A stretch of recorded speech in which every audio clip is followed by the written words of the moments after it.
Lopez Castro is held on $100,000. Both ordered to have no contact with their children. Lopez Castro's mother, who watched the proceedings in person, says she doesn't know what happened that day. What can I do? I don't know what can I say. I'm sorry for everything. I'm sorry to the community. I'm sorry for my daughter. I'm sorry for everything.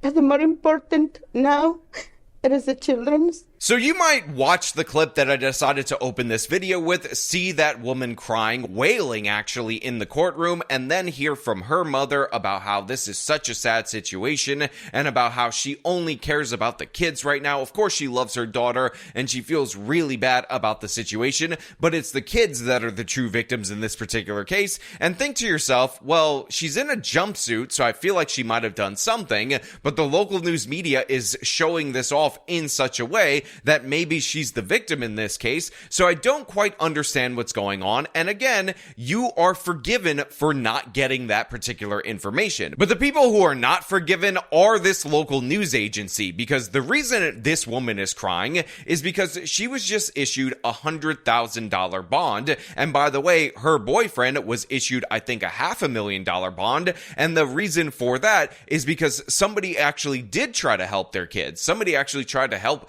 the whole family when he saw them walking on the cold side of the road, all in a group, recognized that they were young kids. So he offered them a helping hand, and he was rewarded by these people stabbing him in the neck and then stealing his car and taking off. So I don't give a damn about the mother's perspective on, oh my God, won't somebody think of the children, or the grandmother's perspective saying the same thing, because guess what? They weren't thinking about the children when they decided to try and kill somebody who is offering them and their children a helping hand. And this is what we're going to talk about today. This case of absolute monsters targeting a good Samaritan, and the local news media giving us a perspective on the perpetrator's side, as if these are the people that we're supposed to sympathize with because they have a whole bunch of kids that, by the way, they can't take care of. But before we get into that, I want to thank everybody who supports this channel via actualjusticewarrior.com/join. Give me the money. Give me the money, okay? The two parents are now charged with possession of a stolen vehicle and reckless endangerment. You'll notice they are not charged with the stabbing of the DoorDash driver. Those charges, though, could come. Now, look, I don't want you guys to get too angry right now in this moment that it appears that the parents are not being properly charged for their role in this particular crime at this moment in time, because we may have an issue of like technicalities that needs to be worked out. And honestly, this is not Kings County, which covers Seattle. So I don't know if the prosecutor in this area is a particularly progressive prosecutor. But what I do know is that the victim in this case, who has in fact survived, at the time that he was discovered by the police and, of course, by the medical workers, by the way, he's been released from the hospital, he was actually unable to speak due to the nature of his wounds. So maybe they're charging them with the possession of the vehicle and, again, the endangerment of their own children, not of the person who was stabbed, the owner of the vehicle, presumably the person they endangered the absolute most, because this guy has yet to verbally confirm, because they haven't been on his case, because he's been in the hospital. So we'll all hold and reserve judgment on this particular county, because again, I don't know the prosecutorial record of this county. I've never heard of it. I don't even really know how to pronounce this word, if I'm being perfectly honest. I'm gonna go with Clallaham County, and honestly, even though I could look up the pronunciation instantaneously, we're just gonna roll with that for the rest of this segment. But again, this story is actually even more tragic, because like I told you earlier on, the man was acting as a good Samaritan when these people decided that it was appropriate to take advantage of him in order to steal his vehicle, drive an hour away, and then park and not even run the heat to keep their children warm. Like, they were discovered because it looked like a homeless situation. The police realized that they're covered in blood, and that's when they made the first initial contact and arrest of these individuals. Parents of 7, Nicholas Well and Rosario Lopez Castro, were charged this afternoon, moments apart in the same courtroom. Just 2 days earlier, investigators say both were arrested, found passed out in a car wearing blood-stained clothing, with their 7 children, all under the age of 9, shivering. Investigators tying them to a crime scene about an hour away. That's where they say a DoorDash driver was stabbed. His car, the same one the parents and kids were found in. We had a Good Samaritan who is a DoorDash driver who saw them and decided, I'll stop and see if I can help out the family. So you heard that right there from somebody representing the police department, that the man in question who decided to be a Good Samaritan, who saw this family, saw these 7 kids all under the age 9 and wanted to lend them a helping hand, actually works as a DoorDash driver. And of all the professions in the gig economy that pay particularly poorly, the DoorDash Uber Eats folk are among the worst in terms of that particular situation. So you have a guy age 60, he sees people vulnerable, he's not exactly rolling in the dough if he's driving for DoorDash, and he decides that he's going to stop off, try to take these people where they need to go, because he sees a family that looks like they're in distress and he wants to help. And how did they reward this man? How did they respond to this guy who, again, offered a helping hand, offered them from what little he had for himself as assistance? They stabbed him in the neck and stole his car. Again, the guy was unable to talk for days after this. It was obviously touch and go whether or not he was going to make it from the hospital. I don't even know what the condition of his ability to speak now actually is, or how long of a recovery timeline he has, but he was trying to do the right thing. He was trying to help these people. So every time they cut to this mom wailing in the courtroom, I think to myself, cry more.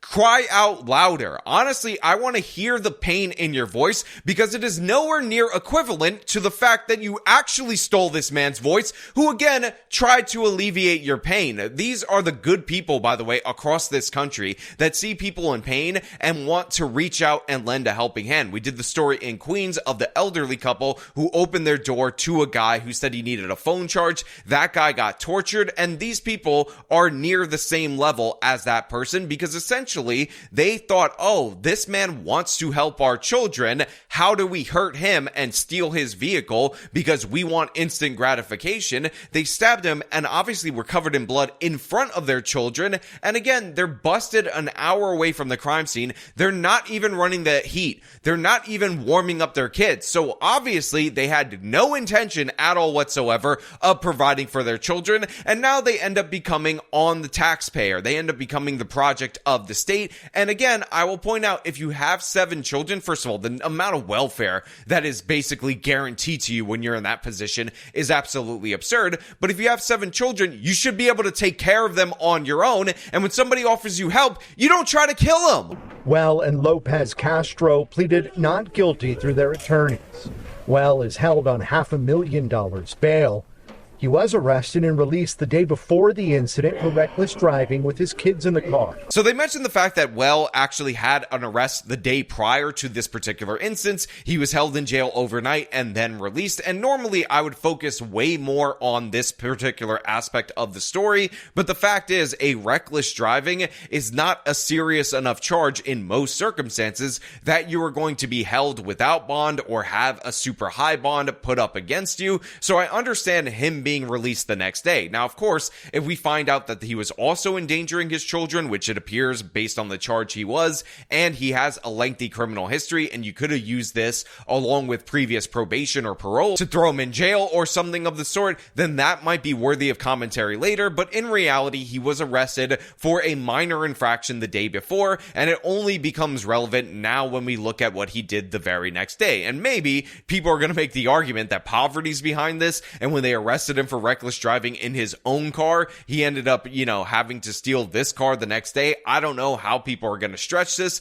but yeah, this is just a disgusting case by reprehensible people. And I genuinely, if I was the judge in this particular matter, would tell the woman to shut the hell up, to stop crying, to stop her whining, because honestly, she does not deserve the sympathetic view that she's getting from the camera. Now, by the way, if you want to help the actual victim in this case, I will link his GoFundMe GoFundMe in the description of this video so you can donate. Again, 60-year-old man, DoorDash driver, Christian man, expressed Christian values, and was rewarded with a knife and a carjacking. Now, of course, as an average everyday citizen, as somebody who's looking in on this, as somebody who feels absolutely terrible for the nearly 60-year-old man that suffered a knife wound for trying to help this woman, I think she should cry more. I think she should cry all the way to prison. I'm happy that she's separated from her children. And again, that's nothing against the children. They are innocent victims in this particular case. But when you have people that are this prone to violence, this prone to lash out at people trying to help them,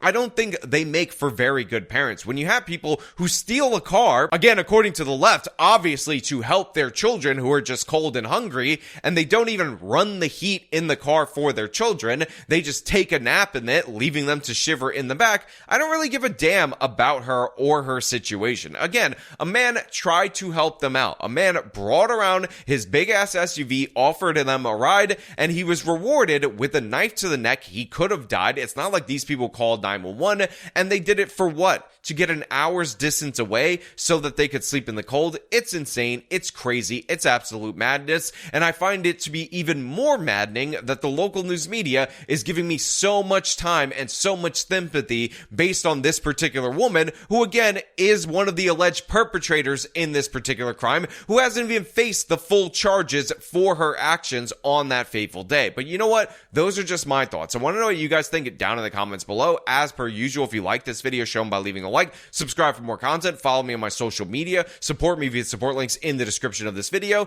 This has been me talking about this crazy case out of Seattle. Till next time.